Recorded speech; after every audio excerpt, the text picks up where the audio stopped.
मैंने पहले भी बजट वाले अपने इंटरवेंशन में कहा था कि बजट बनाने वालों को आर्टिकल 39 सब क्लॉज सी के बगैर बजट नहीं बनाना चाहिए। अब ये आंकड़ा हमारे देश में कमोबेश सभी के पास है कि 10% लोग 78% तकरीबन संपत्ति पर उनका अधिकार है।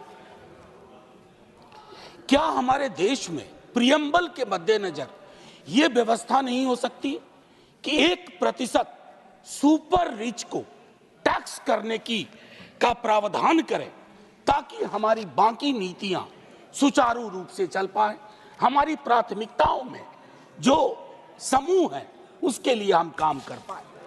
मेरी दूसरी गुजारिश आपके माध्यम से होगी कि पूरे देश में एक ललक है, एक आग्रह है जातिगत जनगणना के लिए, जिसके माध्यम से हमें ये पता चलेगा कि कौन कहां खड़ा है या कौन कहां बैठा हुआ है।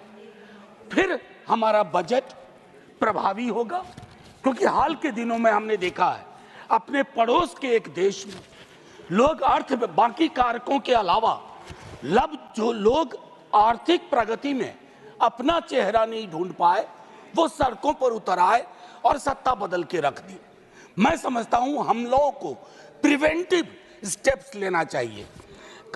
कृषि और कृषि कल्याण के संदर्भ में मैंने बजट में जो बातें कही उसके बरक्स में कहूं, छोटी जोत का किसान और भूमिहीन मजदूर वो हमारी प्राथमिकता में आए और उसके लिए सच्चे सरोकार से हमारी कोशिश हो।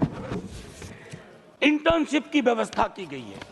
बेरोजगारी के इस आलम में इंटर्नशिप ऊंट के मुंह में जीरा भी नहीं कह सकता हूं मैंने पहले भी कहा था 5,000 रुपए की इंटर्नशिप प्रति मास मतलब होता है 166 रुपए 66 पैसे प्रतिदिन।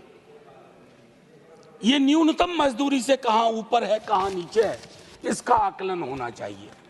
मनरेगा को लेकर के दृष्टिकोण साफ होना चाहिए। मेरे कलीग दिग्विजय जी भी बोल चुके हैं 86,000 करोड़ आपका ये रिवाइज एस्टीमेट से भी कम है और इससे 3 तरह की चीजें होंगी। मांग पर असर होगा, अच्छे एसेट्स का निर्माण नहीं होगा, पेमेंट डिले होगा, इसको रिविजिट करने की आवश्यकता है। लेबर अनएम्प्लॉयमेंट में आप एलोकेशन देख लीजिए। मैं जानता हूं संगठित क्षेत्र में एम्प्लॉयमेंट का सिचुएशन सैचुरेशन पे है सर, मशीनीकरण हुआ है, लेकिन असंगठित क्षेत्र में समायोजन की अभूतपूर्व क्षमता है। जो हम एमएसएमई कहते हैं ना सर, उसमें खास करके माइक्रो और स्मॉल पर हमारा फोकस ज्यादा होना चाहिए ताकि बेरोजगारी का जो ये विकराल जो एक मंजर है उसको हम एड्रेस कर पाए। सर आज से कुछ बरस पूर्व ले जाऊंगा, आज जब मैं आपके समक्ष आ रहा था सदन के लिए, हमारे घर पे कूली बंधुओं का एक समूह आया। उन्होंने अपनी एक मांग रखी सर। एक कुली नाम की फिल्म देखी होगी आपने भी, क्योंकि हमारी आपकी उम्र में कोई खास फर्क है नहीं, हम सब उस फिल्म को कई बार देखे। वो जो कुली की संकल्पना थी आज उनकी हालत क्या है सर। सुविधा के लिए बैटरी रिक्शा आ गई है, मानता हूं, एस्केलेटर लग गए हैं, सुविधा बढ़ी, मानता हूं, लेकिन सर उन कुलियों का तकरीबन 20,000 कुली है। लालू जी ने ग्रुप डी में उनके समायोजन की व्यवस्था की थी। मैं चाहता हूं कि रेलवे के किसी महकमे में आप इन 20,000 लोगों के समायोजन की क्योंकि ये सारी दुनिया का बोझ उठाते रहे हैं सर। मैंने कहा था 1 मिनट एप्रोप्रिएट करने की कोशिश करूंगा।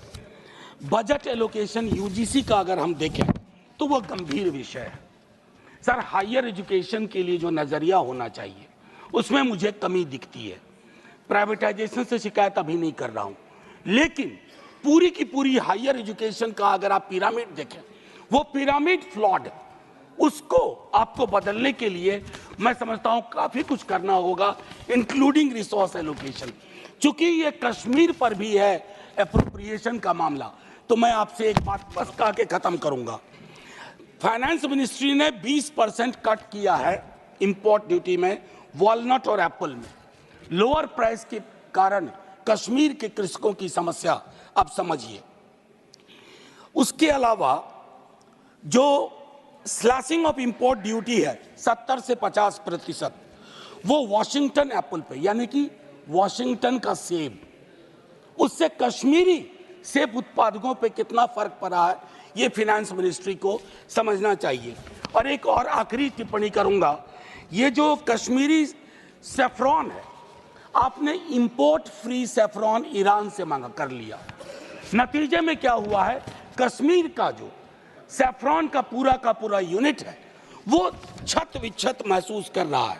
तो माननीय उपसभापति महोदय, मैं सिर्फ इतना कह के अपनी बात खत्म करूंगा कि ये सब रिचुअल न बन जाए कि अप्रोप्रिएशन पे बात होनी है, कल फाइनेंस पे बात होगी, बजट पे बात हुई है।